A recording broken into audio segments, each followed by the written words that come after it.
कि उत्तर प्रदेश के पूर्वांचल के एक किसान को आपने आज एक मौका दिया कृषि पर बोलने का।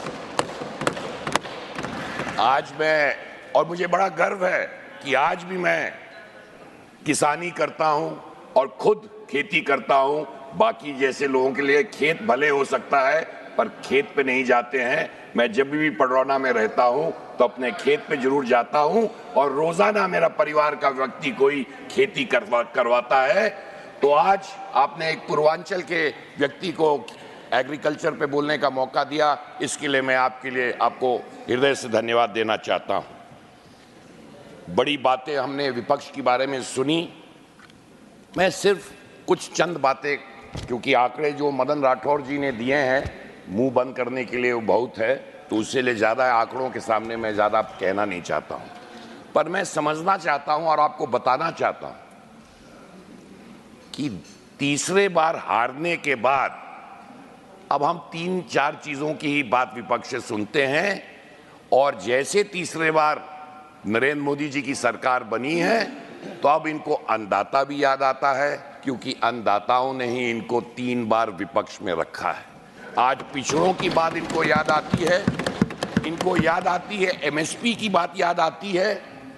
तीसरे बार हारने के बाद आज अन्नदाता हो, पिछड़ा वर्ग हो, एमएसपी हो, ये सब बातें इनको याद आज ही आ रही हैं, क्योंकि इन्हीं लोगों ने, अन्नदाताओं ने, पिछड़ों ने, दलितों ने, ट्राइबल्स ने इनको तीसरे बार विपक्ष में बैठाया है। परंतु सिर्फ एक आंकड़ा देना चाहता हूं।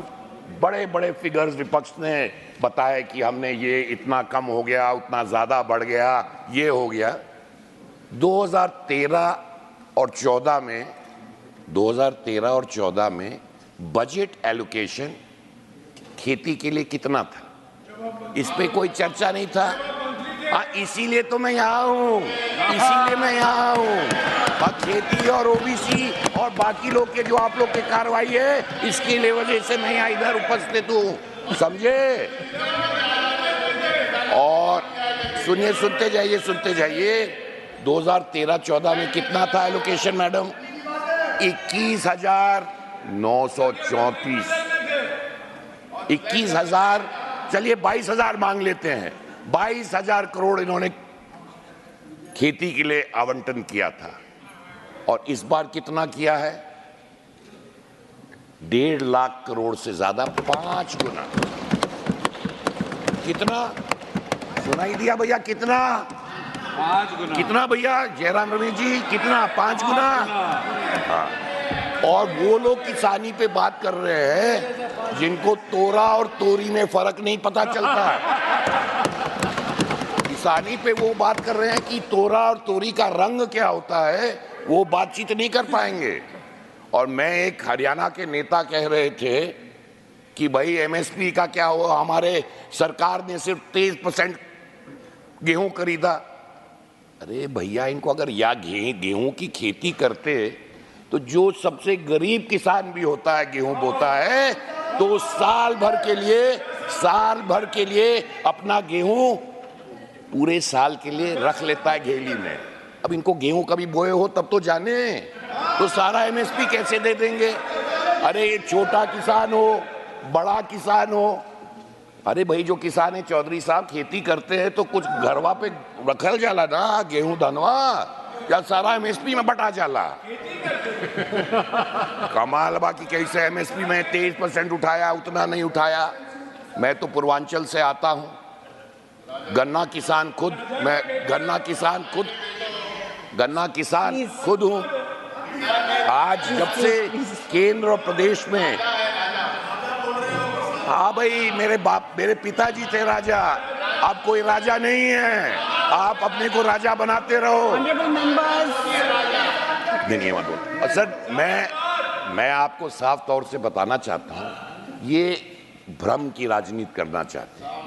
अरे इनको भारतीय जनता पार्टी से नफरत हो सकती है, हो, बहुत अच्छी चीज है, इनको नफरत है। अब तो ये कमल को भी गाली देने लग गए हैं, और इसलिए इनको मालूम नहीं है कमल किसका सिंहासन है। उपसभापति महोदय, मां सरस्वती का है, और मां सरस्वती क्या देती है? सद्बुद्धि और ज्ञान। उसकी कमी रहेगी इसके कमी की वजह से आज ये बात नहीं कर पाते हैं कि सद्बुद्धि वाली बात नहीं करेंगे। भ्रम के कारण और अन्नदाताओं को और किसानों को, आज गन्ना किसान अगर कुशीनगर में अगर वक्त पे गन्ना गिराता है, सही मूल्य मिलता है और 15 दिन के अंदर पेमेंट किसान को, गन्ना किसान को मिलता है, उसके बारे में नहीं चर्चा करेंगे।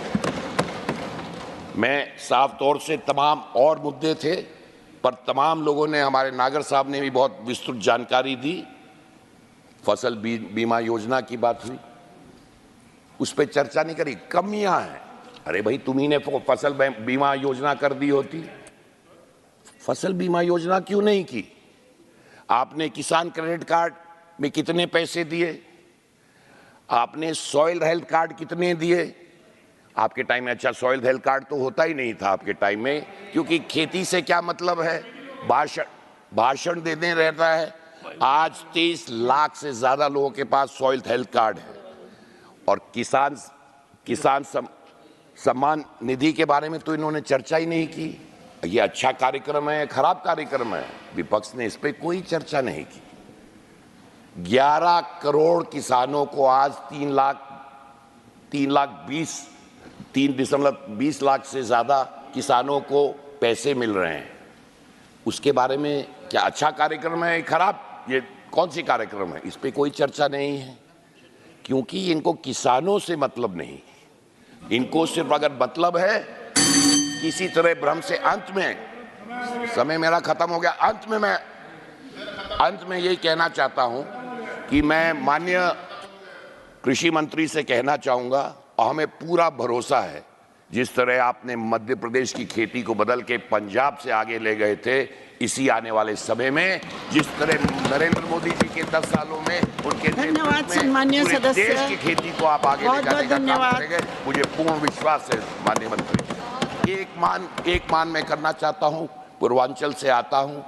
एक जमाने में चीनी की कटोरी, हमें कहा जाता था कि सारा गन्ना की फैक्ट्रियां और गन्ना हमारे यहाँ होता था। प्राविधान अगर इस बजट में या आगे चल के बजट में किसी कोई स्कीम लानी चाहिए कि ज्यादा से ज्यादा अगर फैक्ट्रियां, गन्ने की फैक्ट्रियां, वो पडरौना में लगे, कुशीनगर में लगे, महाराजगंज में लगे, देवरिया में लगे, गोरखपुर में लगे, इस इलाकों में फैक्ट्री और लगेगी तो गन्ना किसान और खुशहाल होगा। आपने मुझे मौका दिया, इसके हृदय से धन्यवाद। Thank you very much.